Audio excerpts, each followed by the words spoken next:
जितने ये चैनल राष्ट्रीय चैनल हैं ये तो कुत्ते बने हुए हैं। पता नहीं कौन सी इनको हड्डी डाली जाती है कि साले भौंकते हैं। कभी साले कोई एक, मैं नाम तो अब गंदा नाम नहीं लूँगा किसी के लिए, एक वो कंगना रनावत तक पता नहीं क्या है नाचने वाली है, वो साली बकवास करती है हमारी बुजुर्गों औरतों के लिए। कभी साला कोई एक्टर खड़ा हो जाता है चमचागिरी के लिए कि मेरे को राज्यसभा में ले लेगा, वो कहता है ये साले उग्रवादी है। अगर ये उग्रवादी है ना सारे, तो जयवीर गोदारा भी उग्रवादी है। अगर ये खालिस्तानी है तो मैं सबसे बड़ा खालिस्तानी हूँ। अगर ये गुंडे बदमाश हैं तो सबसे बड़ा मैं हूँ। तुम्हारी माँ के अगर पैदा हुआ तो मेरा बाल पाड़ के दिखा दो और मेरे को गिरफ्तार करो। आज के दिन टेलीविजन में खेती की बात वो समझाता है जो गमले में सब्जी लगाता है छत के ऊपर, धूप में बैठ करके एक भिंडी तोड़ के कहता है मैंने ऑर्गेनिक भिंडी बनाई है। हाँ जी, एक तो वो किसान है जो हमें समझा रहे हैं कि हम खेत में और गाँव में रहने वाले, हमें लोगों को बताते हैं खेती के लिए कौन सा अच्छा है कौन सा बुरा है। जो खेत में अपने घर के तीसरी मंजिल पर भिंडी लगाने वाला हमें समझा रहा है कि किसान क्या होता है। अधिकारियों का आदेश है कि जो भी किसान का स्टिकर है या किसान का झंडा है उसको हम आगे नहीं जाने देंगे। रास्ता सरकार ने, पुलिस ने बंद कर रखा है। कल हम जा रहे थे तो ये सरकार मेरे को रोक रही थी कि आपको हम आगे नहीं जाने देंगे। क्यों नहीं जाने दोगे? मेरे देश में अधिकार है मेरा, मैं जहाँ जा सकता हूँ। कौन होते हैं मैं रोकने वाला? मैं उग्रवादी हूँ, बदमाश हूँ, लुच्चा हूँ, लफंगा हूँ या मैं कोई और गुंडा हूँ तो तुम पकड़ो मेरे को जेल में डालो। हरियाणा के अंदर सबसे बड़ा SYL की अगर लड़ाई लड़ी है तो वो जयवीर गोदारा नहीं लड़ी थी। हाँ जी, मैंने ही लड़ी थी जी। कोटपुतली से पैदल चला था, चंडीगढ़ गया था और चंडीगढ़ में 2005 के अंदर 4 तारीख को मेरे ऊपर लाठीचार्ज हुआ था। ये 10 टांके लगे थे मेरे। मैं कह रहा हूँ अब जो सबसे बड़ा आंदोलन हरियाणा के अंदर किया SYL का, तो मैंने किया था और मैं कह रहा हूँ कि हमें SYL नहीं चाहिए।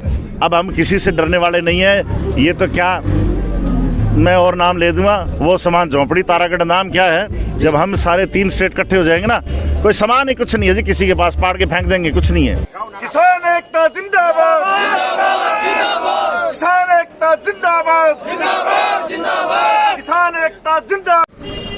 नमस्कार, मैं अजय कुमार, आप देख रहे हैं बोल हिंदुस्तान। हम लगातार टिकरी बॉर्डर पर बने हुए हैं 10-11 दिनों से। आज हमारे साथ जयवीर गोदारा हमें पुणे मिले हैं। कल ये टिकरी बॉर्डर से शाहजहाँपुर बॉर्डर जा रहे थे, तब पुलिस के लोगों ने इनको रोका था। वहाँ क्या बातचीत हुई थी वो इनसे पूछते हैं। सबसे पहले तो जो स्वागत है बोल हिंदुस्तान में आपका। राम राम सर। कल आप टिकरी बॉर्डर से शाहजहाँपुर बॉर्डर जा रहे थे, तो क्या घटना हुई थी उस दौरान? जब हम शाहजहाँपुर जा रहे थे तो रास्ते में टोल आया और टोल के ऊपर पुलिस ने हमें रोका जी। मेरी गाड़ी पर किसान आर्मी का, जो हमारे हनुमानगढ़ गंगानगर में जो मध्य प्रदेश के अंदर किसानों की लड़ाई लड़ती है, नॉन पॉलिटिकल ऑर्गेनाइजेशन है, किसानों के लिए काम करती है, कोई राजनीति के किसी नेता की ऑर्गेनाइजेशन नहीं है। तो उन्होंने कहा कि आपको हम आगे नहीं जाने देंगे। मैंने कहा क्यों नहीं जाने देंगे? कि आपने किसान का स्टिकर लगा रखा है उसके ऊपर। तो मैंने कहा किसान का स्टिकर लगाना क्या इस देश में किसान कोई उग्रवादी है या कोई हम खालिस्तानी हैं या कोई और दूसरे चीज़ के हम है? तो बोला नहीं, हम पता नहीं, हमारे अधिकारियों का आदेश है कि जो भी किसान का स्टिकर है या किसान का झंडा है उसको हम आगे नहीं जाने देंगे। और उस पर बहस हुई और जब हमने रिकॉर्डिंग शुरू की और हमने कहा कि मेरे गाड़ी के कागज़ देख लो और मैं स्टिकर, बोला स्टिकर हटा दीजिए। हमने कहा स्टिकर नहीं हटाएंगे चाहे कुछ हो जाए, या फिर तुम्हारे दम में तो मेरे को गिरफ्तार करो। तो इसलिए फिर वापस हम मुड़े नहीं और डटे रहे, आखिर उनको जाने देना पड़ा। अब जैसा कि हरियाणा पंजाब के लोग टिकरी बॉर्डर पे, सिंघू बॉर्डर पे हैं या मौजूद हैं लाखों की तादाद में, राजस्थान से लोग शाहजहाँपुर बॉर्डर की तरफ आ रहे हैं, तो अब राजस्थान में क्या अब लोगों में ये चेतना जग गई है कि किसानों के प्रति, या राजस्थान के किसान अब जाग चुके हैं कि अभी तो बहकावे में है राजस्थान के किसान कि हम किसान इन बिलों का समर्थन में हैं या नहीं हैं? कैसा है? नहीं, देखो मैं बताऊँ, जब हमने 5 तारीख को पूरे भारत के अंदर जब 37 किसान जत्थेबंदियों ने चक्का जाम किया था जी, तो आपने भी देखा है और सब ने देखा है कि हमने पीलीबंगा से लेकर के हनुमानगढ़, फिर गंगानगर और गंगानगर से बीकानेर और बीकानेर से लेकर सीकर और जयपुर तक हमने यात्रा की थी। और उस समय 1, 2, 3 तारीख को हमने यात्रा की थी। 5 तारीख को हमने पूरा चक्का जाम किया था और पूरा हाईवे बीकानेर से लेके गंगानगर और जयपुर तक का हाईवे हमने जाम किया था और पूर्ण रूप से सफल हुआ था। ये आपकी बात ठीक है कि थोड़े से इसलिए कम जागरूक है कि वहाँ पर 2 राजनीतिक पार्टियाँ बड़ी हैं, एक कांग्रेस है, एक बीजेपी है। और मैं मानता हूँ कि अब तो सरकार वहाँ बीजेपी की है, देखने में कांग्रेस की लगती है लेकिन बीजेपी के लिए सरकार, मुख्यमंत्री जो है वो काम करता है। क्योंकि जब हम यात्रा लेकर के पीलीबंगा से हनुमानगढ़ गंगानगर से जब हम जयपुर पहुँचे तो वहाँ की सरकार, कांग्रेस की सरकार ने, अशोक गहलोत की सरकार ने हमें जयपुर में नहीं घुसने दिया, जिस प्रकार इस आंदोलन को दिल्ली में नहीं घुसने दिया। हमने कहा था कि हम जाकर वहाँ कोई घेराव नहीं करेंगे, हम तो सिर्फ हमारे गुरुद्वारा साहब में जाएंगे और वहाँ लंगर खा करके और हम सुबह वापस चलेंगे। जी। लेकिन सरकार ने हमें अंदर नहीं घुसने दिया। तो हम महसूस करते हैं कि जो सरकार बचाई वसुंधरा जी ने, तो ये अब आसान उतार रहे हैं। नहीं तो आप ये बताओ, वहाँ के मुख्यमंत्री और वहाँ की सरकार का हमारे को कोई सहयोग नहीं है। इसलिए जागरूक दोनों पार्टियाँ उसको बहकाने में लगी हुई हैं, कांग्रेस भी और बीजेपी भी। तो तीसरे तो हम हैं थोड़े बहुत, जितना हमारा संगठन है मध्य प्रदेश की, हम जो लड़ाई लड़ने वाले सब लोग हैं, और छोटे मोटी कोई और किसान जत्थेबंदियां हैं, वो भी काम कर रही हैं। लेकिन अब आहिस्ता आहिस्ता आपके माध्यम से, सोशल मीडिया के माध्यम से और देश के जब किसान जागरूक हुए हैं, तो हनुमानगढ़ गंगानगर के तो हमारे कम से कम 5000 लोग आज यहाँ पर मौजूद हैं और हज़ारों ट्रैक्टर हमारे मौजूद हैं। जी, जैसा कि अब लग रहा है राजस्थान से किसान यहाँ आ रहे हैं, लेकिन एक जो राजस्थान में किसान नेता के नाम पे जो तीसरी पार्टी जो उभर कर आई थी, राष्ट्रीय लोकतांत्रिक पार्टी, उससे लोगों को उम्मीद थी। वो उम्मीद, वो 12 तारीख को यहाँ आते हैं, कोटपुतली आते हैं, फिर यहाँ शाहजहाँपुर बॉर्डर पे आते हैं, फिर अचानक उनके पास एक फ़ोन आता है। आप भी उनकी काफ़ी रैलियों में आप गए हैं, उनका समर्थन भी किया है काफ़ी मुद्दों पे, तो वहाँ उनका स्टैंड कैसे मानते हो आप? नहीं, हनुमान जी तो, अब हनुमान जी के बारे में क्या बताएं, हमारे तो दोस्त हैं, भाई हैं। हनुमान जी कभी पता नहीं अब रात को उनको क्या सपना आता है, और कभी बिल का समर्थन कर देते हैं, कभी विरोध में बोल जाते हैं। पहले बोले कि ये बहुत अच्छा बिल आया है, अखबारों में खबर भी दी, ट्वीट भी किया उन्होंने। फिर जब किसान जागरूक हुए, हमने तो तब भी यात्रा की थी। हम तो पहले दिन से, हमारा एक ही संगठन था, 2 संगठन है, एक किसान आर्मी और एक हमारा संगठन। पूरे प्रदेश के अंदर राजस्थान में सबसे बड़ा विरोध पहले दिन से हम करने वाले लोगों में से, वो तो राजनीतिक पार्टियां हैं। और राजनीतिक पार्टी क्या करती है, उनको तो बीजेपी ने एमपी बनाया साथ में मिल करके। तो वो पहले तो सोच रहे थे कि आंदोलन खड़ा नहीं होगा, जनता खड़ी नहीं होगी, ये तो हरियाणा पंजाब के ही लोग कर रहे हैं। तो तब उन्होंने, शायद हो सकता है मोदी जी से कोई बात हुई हो, उन्होंने कह दिया हो कि भी चलो तेरे को मंत्री बना देंगे, तो उन्होंने समर्थन किया। अब जब जनता ये आंदोलन चला, और आंदोलन चलने के बाद हमने जब यात्रा की और सब जब जागरूक हुए, और लोगों को जैसे जैसे पता चला कि ये किसान कानून जो हमारा जो काला कानून है, वो पूरे हिंदुस्तान के किसान का, और ये जन आंदोलन और किसान के विरुद्ध है, जो खेती करता है, गांव में रहता है, उसके खिलाफ है। तो अब उन्होंने सोचना शुरू किया है। एक दिन हुंकार भर के आए थे, जिस स्पीड से आए थे उसी स्पीड से वापस चले गए। हमें उम्मीद है, और मैं आपके माध्यम से, और हनुमान जी के दोस्त हैं हम, और हम सब कहते हैं कि आप किसान और जवान का नाम लेते हो, तो चलो जो गलतियाँ हुई आपको अब लौट आना चाहिए, और किसानों के साथ आपको साथ देना चाहिए। हम भी आपके साथ हैं, और आप अगुवाई करो। सरकार बार बार ये कह रही है कि हम इसमें संशोधन करते हैं, इनमें कुछ सुधार कर लेते हैं। अब सुप्रीम कोर्ट की भी इसमें दखलअंदाजी हो गई है, वो कैसे देखते हैं आप? सुप्रीम कोर्ट ने बोला है कि हमें बोला है किसान को आंदोलन का अधिकार है, तो वो तो हमारा अधिकार है ही। सुप्रीम कोर्ट ने क्या नई बात बोल दी? सुप्रीम कोर्ट तो कहती है कमेटी बना दो, दोनों की कमेटी तो बनी हुई है।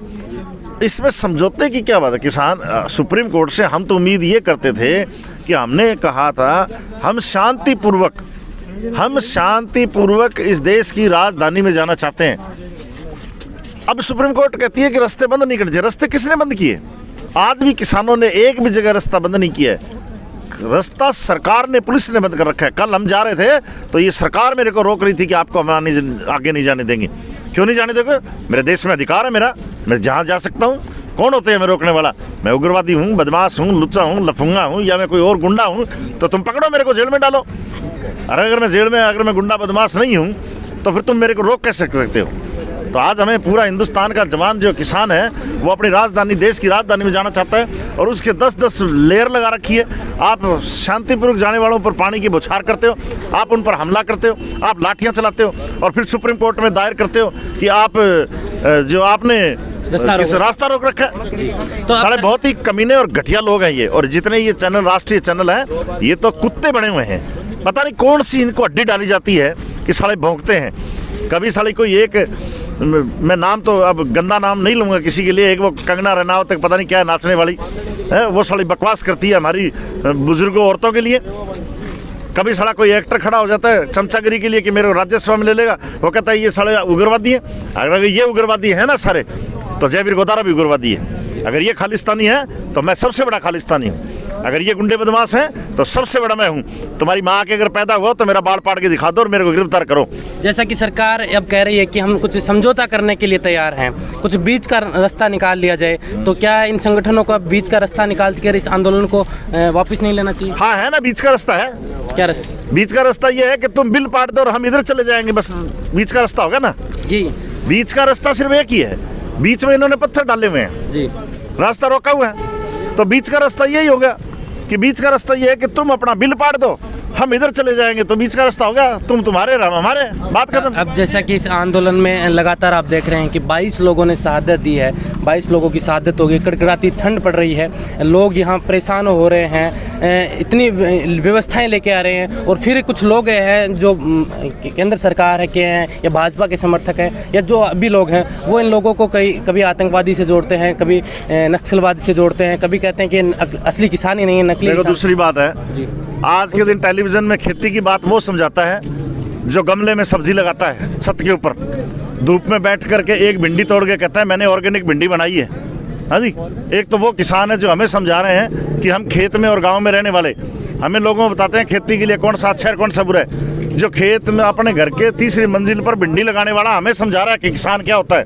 हाँ जी, और दूसरी बात है ये कहते हैं खालिस्तानी, और ये मैं तो आज ये सोच रहा हूँ कि शहीद आजम भगत सिंह ऊपर बैठा, अगर वो ऊपर बैठा है और वो अगर कहीं से देख रहा है तो वो ये सोच रहा होगा कि क्या मैंने इस देश के लिए कुर्बानी दी, क्या मैंने इस देश के अंदर कुर्बानी दी, फांसी का फंदा चूमा, जिस देश के अंदर किसान को अपने राजधानी में जाने का हक नहीं, जिस देश के किसान को, जिसने धरती को अपना सीना चीन करके, उस कौम ने जिसने 23 साल की उम्र में फांसी का फंदा चूमा, तो वो सोचता होगा कि ये हिंदुस्तान के राजा नहीं हो सकते, हिंदुस्तान के प्रधानमंत्री नहीं हो सकते, ये तो साले कहीं ना कहीं अंग्रेज की औलाद है।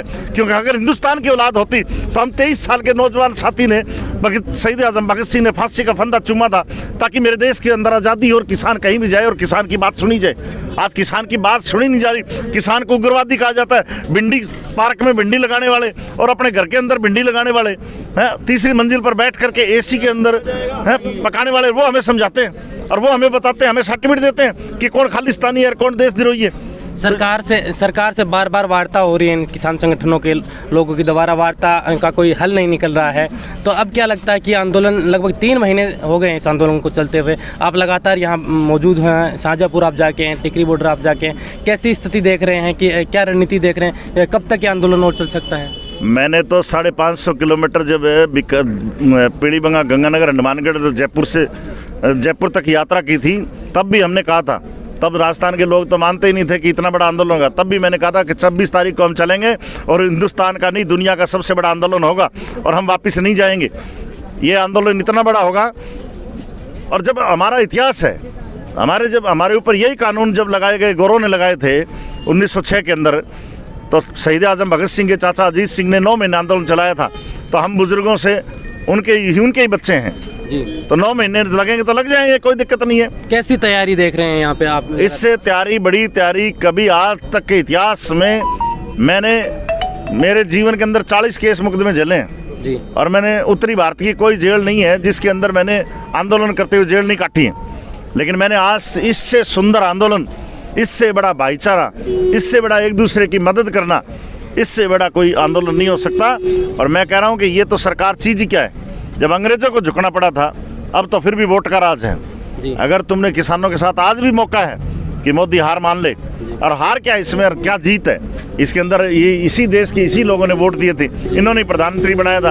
उनको कहे कि चलो तुम मेरे बच्चे हो और ये तुम नहीं मानते, तो ये बिल भी फाड़ दिया। और मैं तो कह रहा हूँ किसान जत्थेबंदियों को मैंने सबको फ़ोन करके भी कहा है कि अब एक मसला लड़ाई और है, ये लड़ाई और नहीं है, ये लड़ाई बिल तो है ही है, लेकिन हमारा कर्जा माफ भी करवाना है, हमारी KCC है उसके ऊपर भी लीक मारनी पड़ेगी तुम्हें, नहीं तो गाँव में नहीं घुसने देंगे आने वाले टाइम में।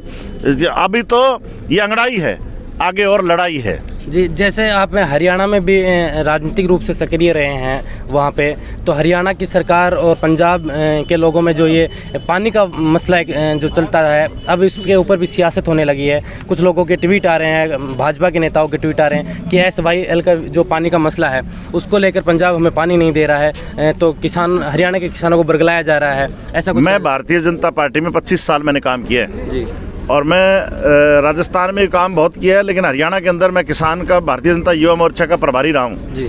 और भारतीय जनता पार्टी ने मेरे को हिसार में लोकसभा का 2004 में उम्मीदवार भी बनाया था। मैं एमपी का चुनाव भी लड़ा। मैंने ही हरियाणा के अंदर सबसे बड़ा SYL की अगर लड़ाई लड़ी है तो वो जयवीर गोदारा नहीं लड़ी थी। हाँ जी, मैंने ही लड़ी थी जी। कोटपुतली से पैदल चला था, चंडीगढ़ गया था और चंडीगढ़ में 2005 के अंदर 4 तारीख को मेरे ऊपर लाठीचार्ज हुआ था। ये 10 टांके लगे थे मेरे। मैं कह रहा हूँ अब जो सबसे बड़ा आंदोलन हरियाणा के अंदर किया SYL का, तो मैंने किया था। और मैं कह रहा हूँ कि हमें SYL नहीं चाहिए, हमें तो भाईचारा अब कायम हुआ है, हमें तो भाईचारा चाहिए, हमें SYL चाहिए नहीं। हमें पानी नहीं, ज़मीन नहीं ले लो तो पानी में क्या डूब के मरेंगे क्या हम? हाँ, हमें चाहिए नहीं। हम तो पंजाब के साथ हैं, पंजाब की हर किसान के साथ है। और हमें तो ये इन्होंने बरगला दिया था क्योंकि मैं भारतीय जनता पार्टी में था। इन्होंने उंगली लगाई थी कि तू पंजाब की बस की आग लगा दे, तू पंजाब के खिलाफ ये कर दे, तो पंजाब। हम तो जाट थे देसी, अब जाट तो बावड़ी बूझ कौम होती है, उसको समझाया गया कर दे, मैंने कर दिया। लेकिन अब मेरे को पछतावा है ज़िंदगी के अंदर। मैंने 25 साल मेरी जवानी के, मैंने 40 मुकदमे झेलते हुए गंगानगर से लेकर जयपुर तक एक जाट में था। और मैं सबसे पहले मैं ऐलान करता हूँ, ये जंग का ऐलान मैंने किया इनके खिलाफ कि हम पीछे नहीं हटेंगे। जब मैं दूसरे पूरी कांग्रेस के साथ लड़ता था और जब पंजाब के साथ जाकर चंडीगढ़ में मेरे लाठीचार्ज हो गया था, 5000 आदमी ले गया था। हाँ जी, तो अब मैं जो है पंजाब के साथ अहम, और ना हमें SYL चाहिए ना हमें और चाहिए। हमें तो पंजाब, हरियाणा और मेरे मध्य प्रदेश का भाईचारा चाहिए और हम भाईचारा कायम करके अब हम किसी से डरने वाले नहीं हैं। ये तो क्या मैं और नाम ले दूंगा, वो समान झोंपड़ी तारागढ़ नाम क्या है। जब हम सारे 3 स्टेट इकट्ठे हो जाएंगे ना, कोई सामान ही कुछ नहीं है जी, किसी के पास पाड़ के फेंक देंगे, कुछ नहीं है। ये थे जयवीर गोदारा, मध्य प्रदेश सुप्रीमो, जिनका साफ कहना है कि अगर पंजाब और हरियाणा में जो पानी का मसला है वो हमें इस वक्त नहीं देखना है, हमें किसानी कौम की बात करनी है। किसान इस वक्त दर्द में है, पीड़ा में है, कड़कड़ाती ठंड में सड़कों पर बैठा है और इसकी लड़ाई हमें लड़नी है। साफ कहना इनका है कि केंद्र सरकार जो 3 काले कानून लाई है उनका एक ही हल है कि जो डिवाइडर इन्होंने लगाए हुए हैं, जो बैरिगेड्स इन्होंने लगाए हुए हैं, उसे उधर सरकार के नुमाइंदे हैं, जो फौज है, पुलिस है, उनको वो बुला लें और कानून को फाड़ के फेंक दें और दूसरी तरफ किसान अपने अपने गांव चले जाएंगे। आप देख रहे थे बोल हिंदुस्तान में अजय कुमार, नमस्कार।